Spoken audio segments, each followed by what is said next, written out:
Hello everybody again and welcome. Today we're going to see another wonder of Egypt, that being the Abu Simbel temple.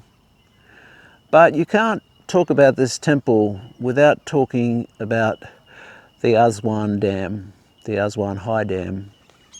Indeed, you can't talk about Egypt without talking about the Nile. In time gone by, the only way to visit this temple was a long ride in a boat, but things have changed much since then. And the Nile and the Aswan Dam nearly led to the temple's destruction.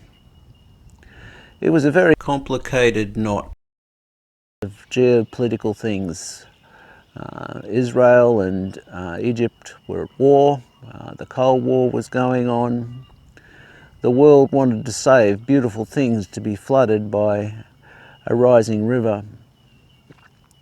And at the same time, the Nubians were losing their homeland for the betterment of Egypt, with many promises being made but dishonoured, on their high-quality farmland being exchanged for more high-quality farmland, when the best they got was a paddock in the desert, no use to anybody. And some of them managed to survive on some of the islands in the Nile. But the country as a whole did benefit. And that's to say nothing of the terrible cost in terms of antiquities. 2 temples were saved, Abu Simbel and Philae. But there is much more buried under that dam, under thousands of litres of water, stuff we don't even know about. So on balance, this is an ethical quandary, but it is a fascinating place to explore. Anyway, come along with me.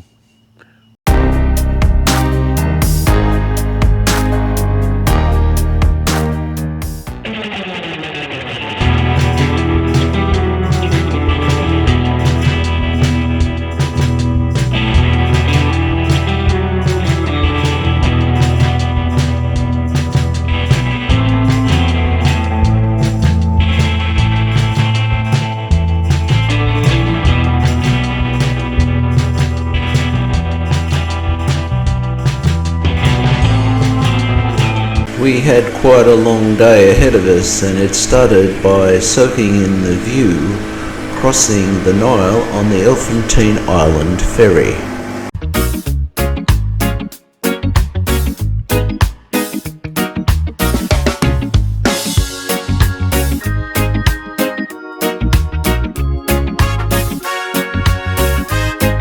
Owing to the Aswan High Dam, the Abu Simbel temple had been relocated, and our journey was some 283 kilometres, taking 3.5 hours. I know that many of my viewers are Sudanese, and we was just 38.5 kilometres from the border of Sudan, and I did wish to go there, but the war prevented me.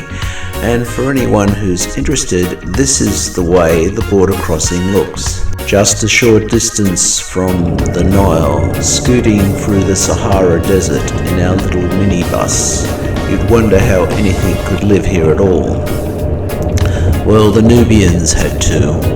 After the Egyptians built their grand dam and flooded the lands of the Nubians, they were offered luscious farmland, but vanished to the deserts. And somehow they managed to survive. But the Arab Egyptians were not the first to build a dam in Egypt. The dam is known as el-Kafara, Arabic for Dam of the Infidels.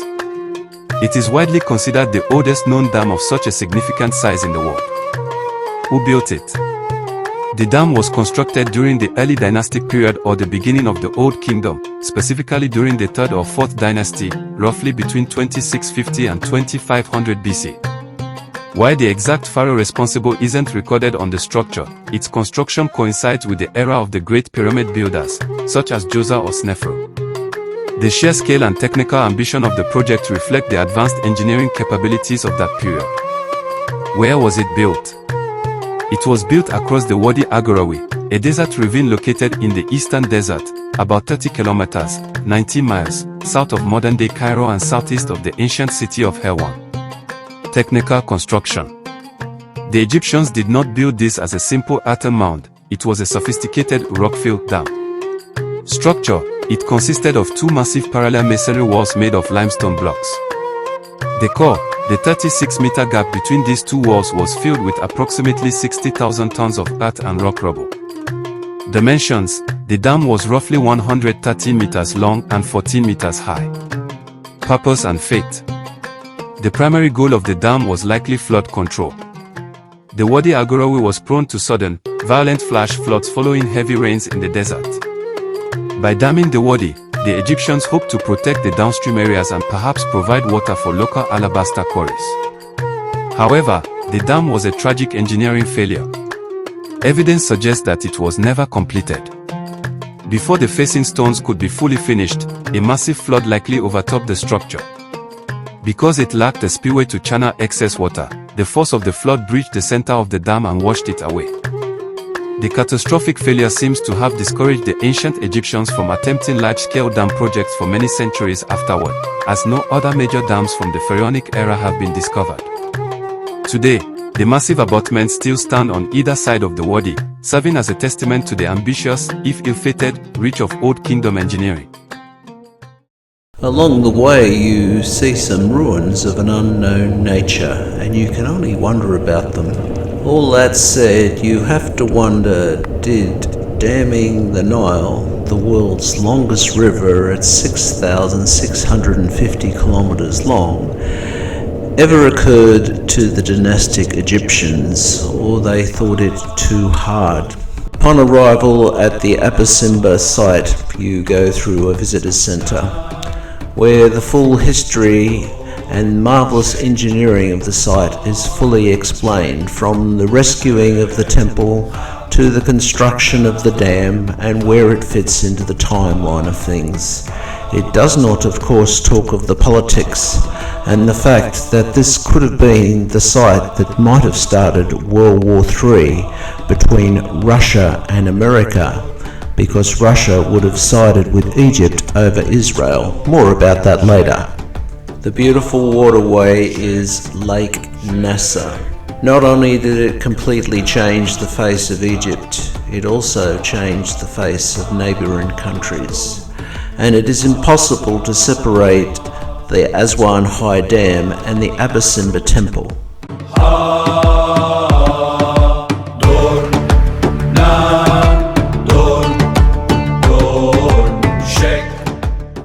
The history of the Aswan Dam is actually a story of two distinct structures, the Low Dam, the original, and the High Dam, the modern engineering giant. Together, they represent a century-long effort to tame the Nile's unpredictable flood cycles. 1. The Low Dam, Old Aswan Dam. Construction: built by the British between 1899 and 1902, it was designed by Sir William Wilcox. At the time, it was the largest masonry dam in the world. Purpose: to store annual floodwater to support irrigation during the dry season. Expansion: the original design proved insufficient almost immediately. It was raised twice, once between 1907 to 1912 and again from 1929 to 1933. Legacy: despite the heightening, it nearly overtopped during the 1946 floods. This realization that the Low Dam could not fully control the Nile led to the plans for the High Dam. 2. The High Dam, Sod El Ali. Political conflict: in the mid-1950s, the project became a flashpoint of the Cold War. After the US and UK withdrew their funding offers in 1956, President Gamal Abdel Nasser nationalized the Suez Canal to fund the dam, eventually securing financial and technical aid from the Soviet Union. Engineering specs: construction began in 1960 and was completed in 1970. It is an embankment dam made of rock and clay, standing 111 meters, 364 feet, high and stretching nearly 4 kilometers, 2.4 miles, across. Material comparison: it is often noted that the volume of material used in the High Dam is equivalent to about 17 Great Pyramids of Giza. 3. Archaeological and human impact. The creation of Lake Nasser, the massive reservoir behind the dam, threatened to submerge thousands of years of history and displace entire populations. The UNESCO Rescue, an unprecedented international effort, was launched to save ancient monuments. Most famously, The temples of Abu Simbel and Philae were dismantled block by block and moved to higher ground. Human cost, approximately 100,000 Nubians in Egypt and Sudan were forcibly relocated as their ancestral homelands were flooded by the rising lake. 4. Modern benefits and trade-offs. Benefits: environmental/structural challenges. Flood control ended the cycle of devastating annual floods and droughts. Silt depletion: the dam traps the nutrient-rich silt that naturally fertilized the Nile Delta for millennia. Electricity: the 12 turbines provide a massive portion of Egypt's power, initially 50% of the country's needs.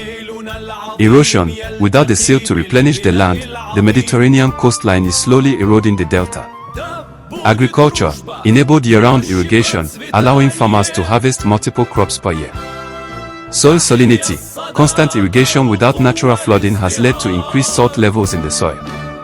Today, the High Dam remains the primary safeguard for Egypt's water security, though its long-term ecological impact on the Nile's delicate system continues to be a major point of study for engineers and environmentalists alike.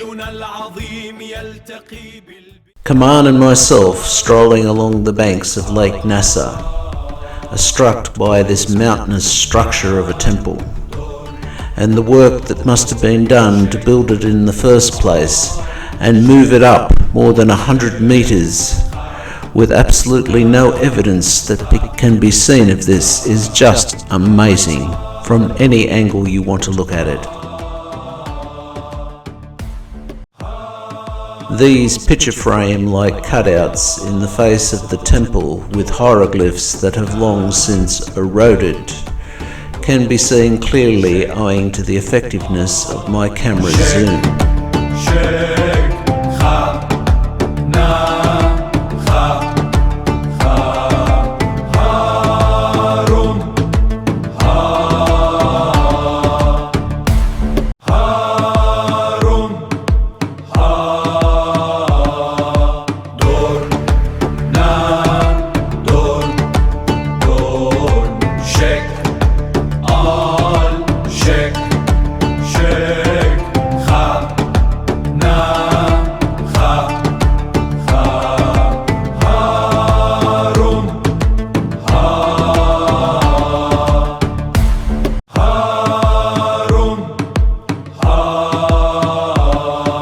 The mud brick structure I believe to be some sort of a sub-temple, and the 4 colossal figures of Ramesses II, along with me zooming in on I believe to be the god Ra, and the baboon type figures are the god Babi, who's one of the protectors and defenders of the underworld.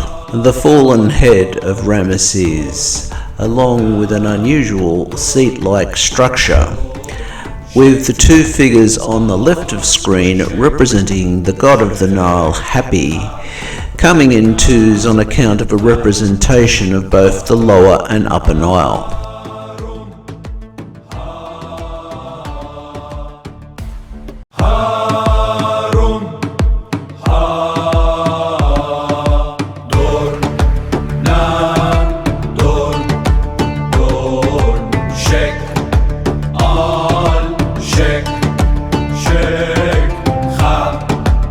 The falcon figure is the god Horus, and the figure between Ramesses' legs is one of his children.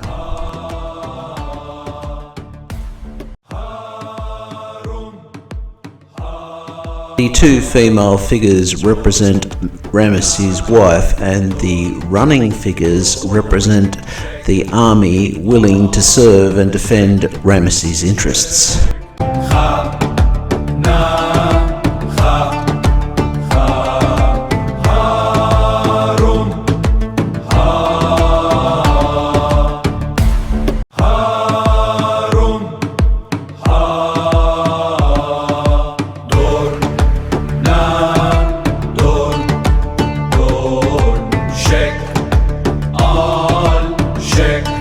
Here is a diagram showing the basic layout of the temple, and interestingly it virtually mirrors the nearby temple of Ramesses' wife Nefari. Let me tell you a little something about the temple. The history of Abu Simbel is a fascinating timeline of architectural ego, centuries of burial under desert sands, and one of the most ambitious engineering feats of the modern world. 1. The Pharaonic era, 13th century BC. The Great Temple and the Small Temple were carved directly into the sandstone cliffs of Lower Nubia during the reign of Ramesses II, circa 1279 to 1213 BC. Purpose: it was designed to impress the Nubians to the south and to immortalize Ramesses as a living god. The solar alignment: the temple was engineered so that twice a year, on October 22nd and February 22nd, the sun's rays would penetrate the sanctuary and illuminate three of the four statues, Horokti, Ammoniosare, and the deified Ramesses, leaving Thor, the god of the underworld, in shadow. The small temple, built for his favorite wife, Nefertari, it was a rare instance where the statues of a queen were depicted as the same height as the king. 2. Decline and abandonment. As the new kingdom waned and the capital moved, Abu Simbel was gradually abandoned. The sand: by the 6th century BC, the sand of the western desert had already reached the knees of the statues. Eventually, the temple was completely swallowed by a massive dune and disappeared from human memory for over a millennium. 3. Rediscovery: 1813 to 1817. The temple remained lost until the early 19th century. The first sighting, in 1813, Swiss explorer Johann Ludwig Burckhardt found the top frieze of the Great Temple sticking out of the sand. He told his friend Giovanni Belzoni. The entrance: in 1817, Belzoni successfully cleared enough sand to enter the temple for the first time in centuries. He was disappointed to find no gold or treasure, just the awe-inspiring carvings. 4. The UNESCO salvage operation, 1964 to 1968. In the 1950s, the construction of the Aswan High Dam, which we were discussing earlier, threatened to submerge Abu Simbel forever under the rising waters of Lake Nasser. The international effort, UNESCO launched a global appeal, raising roughly $40 million. The move: between 1964 and 1968, a team of international engineers and archaeologists literally dissected the temples. They cut them into over 2,000 blocks, some weighing 30 tons, and moved them 65 meters, 213 feet, higher and 200 meters, 656 feet, back from the river. The artificial mountain: to maintain the look, they built massive reinforced concrete domes over the reconstructed temples and covered them with natural rock and sand to mimic the original cliffs. 5. Modern day. Today, Abu Simbel is a UNESCO World Heritage Site and one of Egypt's most visited locations. Engineering precision: remarkably, the modern engineers managed to preserve the solar alignment, though it now occurs one day later than it did in antiquity due to the slight shift in position. Accessibility: once reachable only by a long boat journey, it is now served by a dedicated airport and a desert road, though it remains a remote sentinel on the edge of the Sahara. Upon entering the temple, it is somewhat of a tradition to get your photo taken with the temple key, which is in the shape of an ankh, and you are very shortly met by more images of Ramesses brandishing the crown of Upper Egypt. The goddess Nekhbet looms above, and you can see that the site was once brilliantly coloured.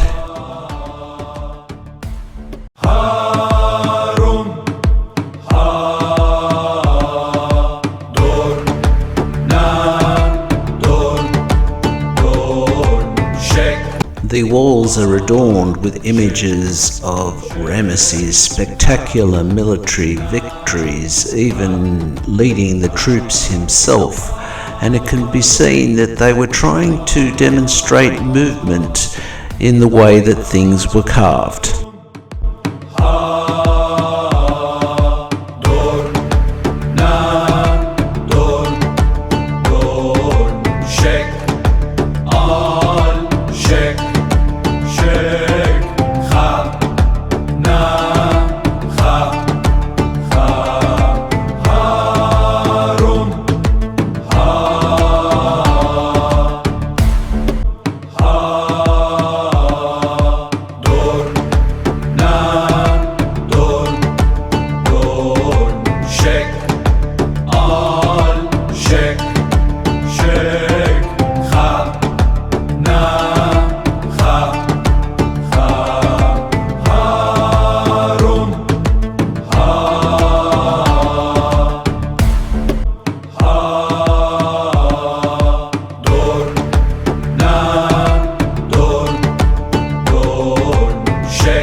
In this chamber of the temple, you have quite a lot going on. You have Ramesses wearing the crowns of Upper, Lower, and the combined crown of Egypt, along with him addressing Ra, the king of the gods, with the god of wisdom, Thorpe, standing behind him. And on the opposing side, he is addressing the ram-headed god, Kneum, whose job was to push the water down the Nile.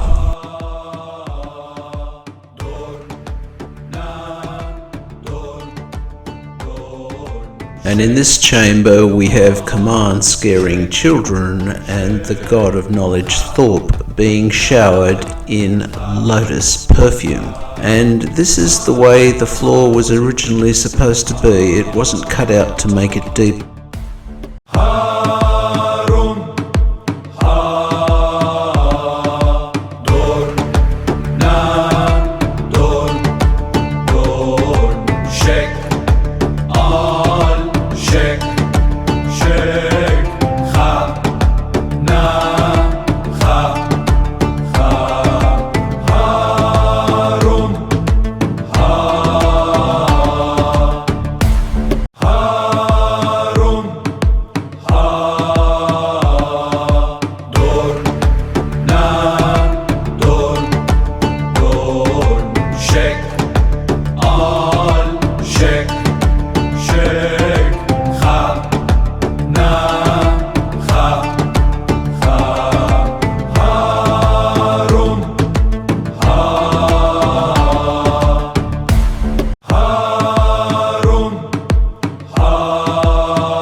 Before us is King Ramesses' favourite bit of propaganda. This scene is repeated so many times in any temple in any way that is connected to Ramesses.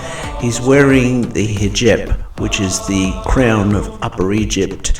He's pulling the hair and smiting the Libyans, whom he has defeated in battle. And additionally, you'll notice that the Egyptians have tried to introduce movement into the Libyans' arms.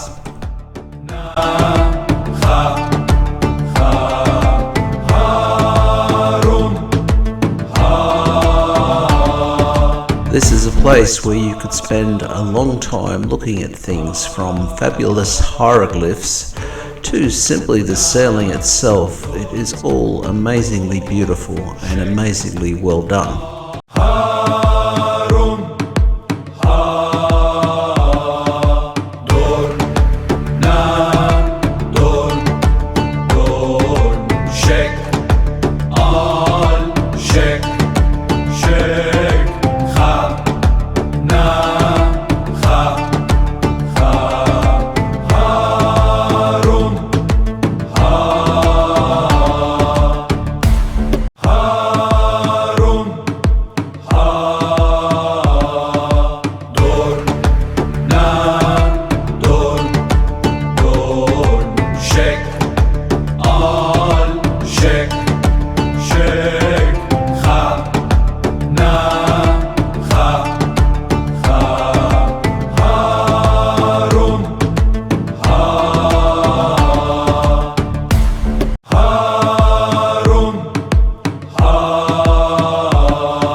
Switching from the Nikon to the GoPro, you can really see the difference, but with less people we can have a good look of Kneum and Ramesses having a conversation, followed by an offerings room, and the world-endowed gentleman is the god Min, the Egyptian god of male fertility.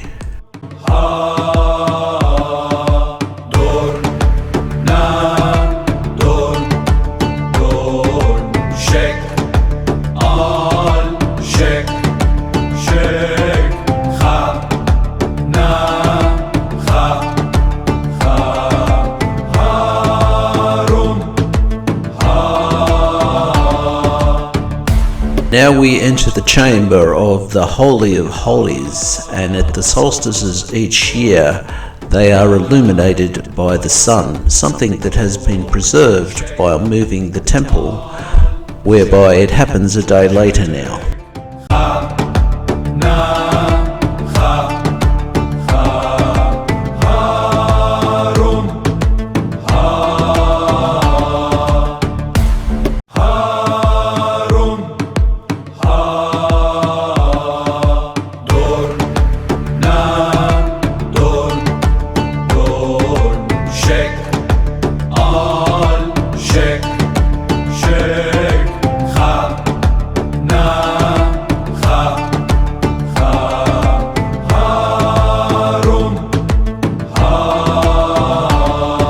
It is only a short walk between Ramesses' temple and that of his wife Nefafari, and it cannot be stressed the significance of him and his wife appearing the same size on the temple walls. And also, what probably isn't clear is just how deep these hieroglyphs have been carved into the stone, as if they were meant to last forever. The layout of the temple is basically the same as his, even though this temple was supposed to be exclusively dedicated to Nefafari. There are many images of Ramesses within the temple, including repeat images of what we saw in the first one.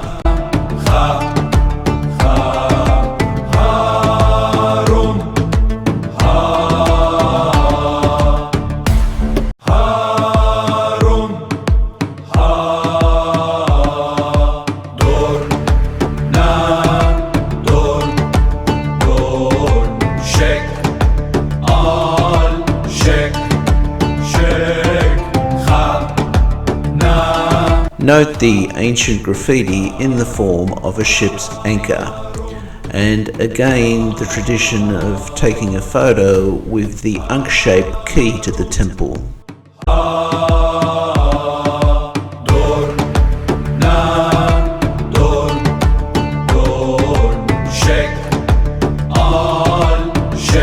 Somewhat different to the images in Ramesses' temple, these are not of Nefafari. They are actually of the goddess Hathor, and you can see Ramesses in the background of the photograph. Hathor, amongst other things, was the goddess of motherhood, so it did fit together in a funny sort of a way.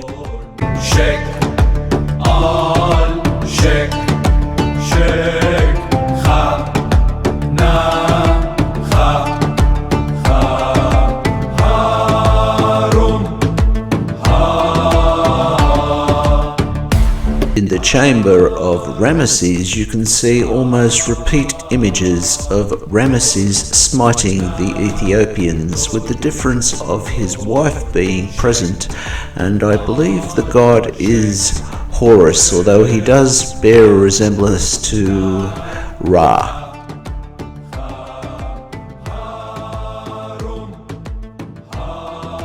I must apologize, the lighting conditions in this temple were somewhat challenging, with photographs bearing better results than video, but when my camera grabs some light you can see the magnificent colors and quality of the carvings. Shake, shake, ha, na.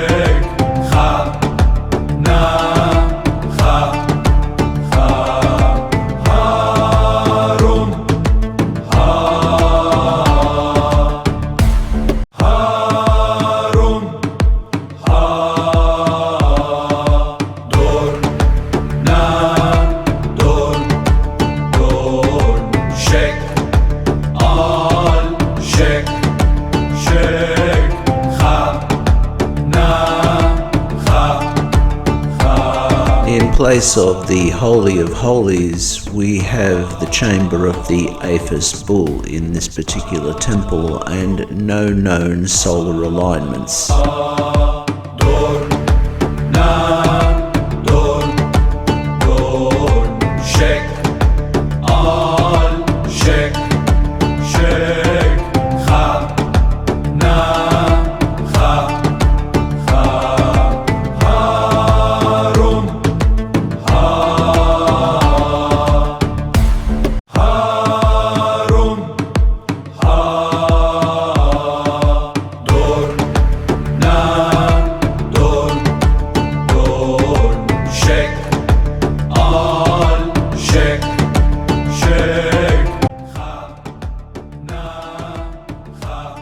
This image on the extreme left, we have Queen Nefertari herself offering both a lotus flower and musical instrument to the goddess Hathor, and on the right her husband Ramesses II.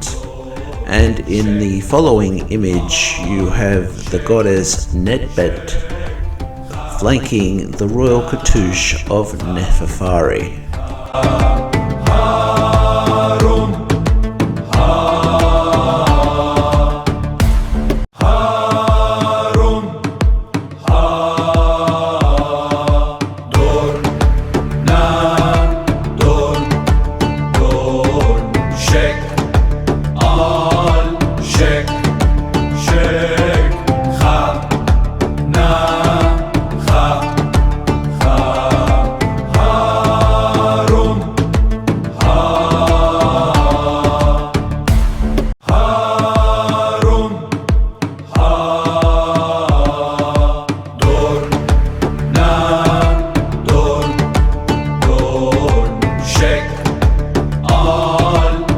This image is probably one of the most significant images in the temple. Rather than Nefertari giving a gift to the gods are giving a gift to her. Nefertari is featured in the center. On her left is the goddess Hathor touching her crown and making her divine.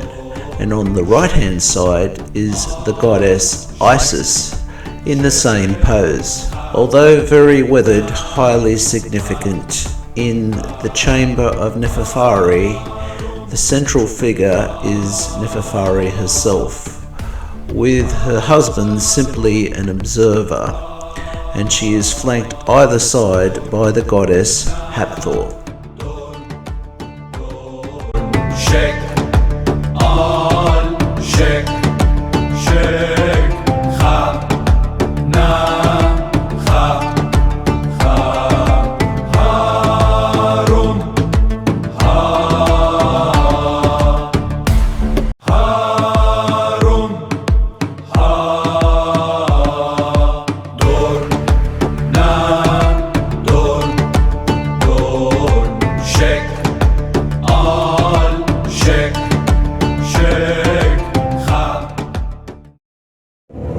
Well, it had been a long and interesting day, and we were on our way back to Elephantine Island, but our minds switched to the broader picture of what was going on in Egypt, and indeed the world, when the Aswan Dam was being constructed and the temple was being moved, and how it almost led to world war. So Khrushchev saw the Aswan High Dam as the eighth wonder of the world, and he was prepared to defend it. And the Israelis were threatening its destruction, to say nothing of the Nubians who'd lost their homeland and the neighbouring countries that were flooded without their permission.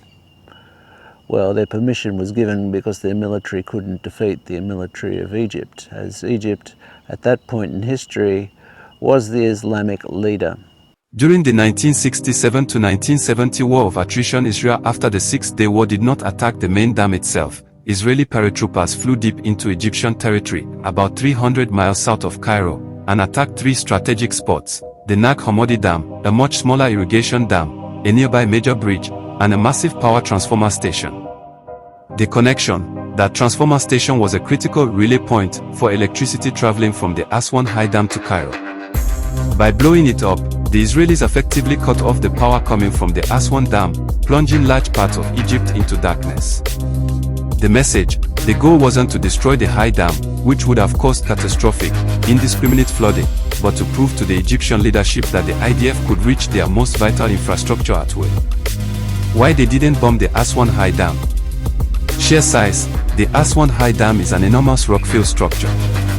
Military analysts at the time estimated it would take a nuclear strike or a massive, sustained bombardment to actually breach it. The Samson option. There was a secret plan during the 1967 Six-Day War, Operation Samson, involving a nuclear demonstration, but it was never intended for the dam. Destroying the dam would have wiped out most of the Egyptian population living along the Nile, which would have been a humanitarian disaster and a political suicide mission for Israel internationally. Soviet presence. The dam was a Soviet-funded and engineered project. Attacking it directly would have almost certainly drawn the Soviet Union into a direct shooting war with Israel. So, while the Aswan High Dam was often a rhetorical target in psychological warfare, the actual bombs fell on the power lines and smaller bridges that kept its energy moving.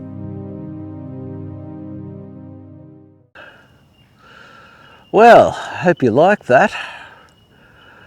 There's a lot of things in the southern part of Egypt, isn't there? An amazing amount of history. It's just incredible. If you like the video, I urge you to please like and subscribe. It means I can make better videos. Next, we're going to have a look at the Nubian Museum and a granite quarry of all things with the abandoned obelisk. But both things are truly fascinating. Until next time, bye for now, and stay safe, and there's plenty more to come.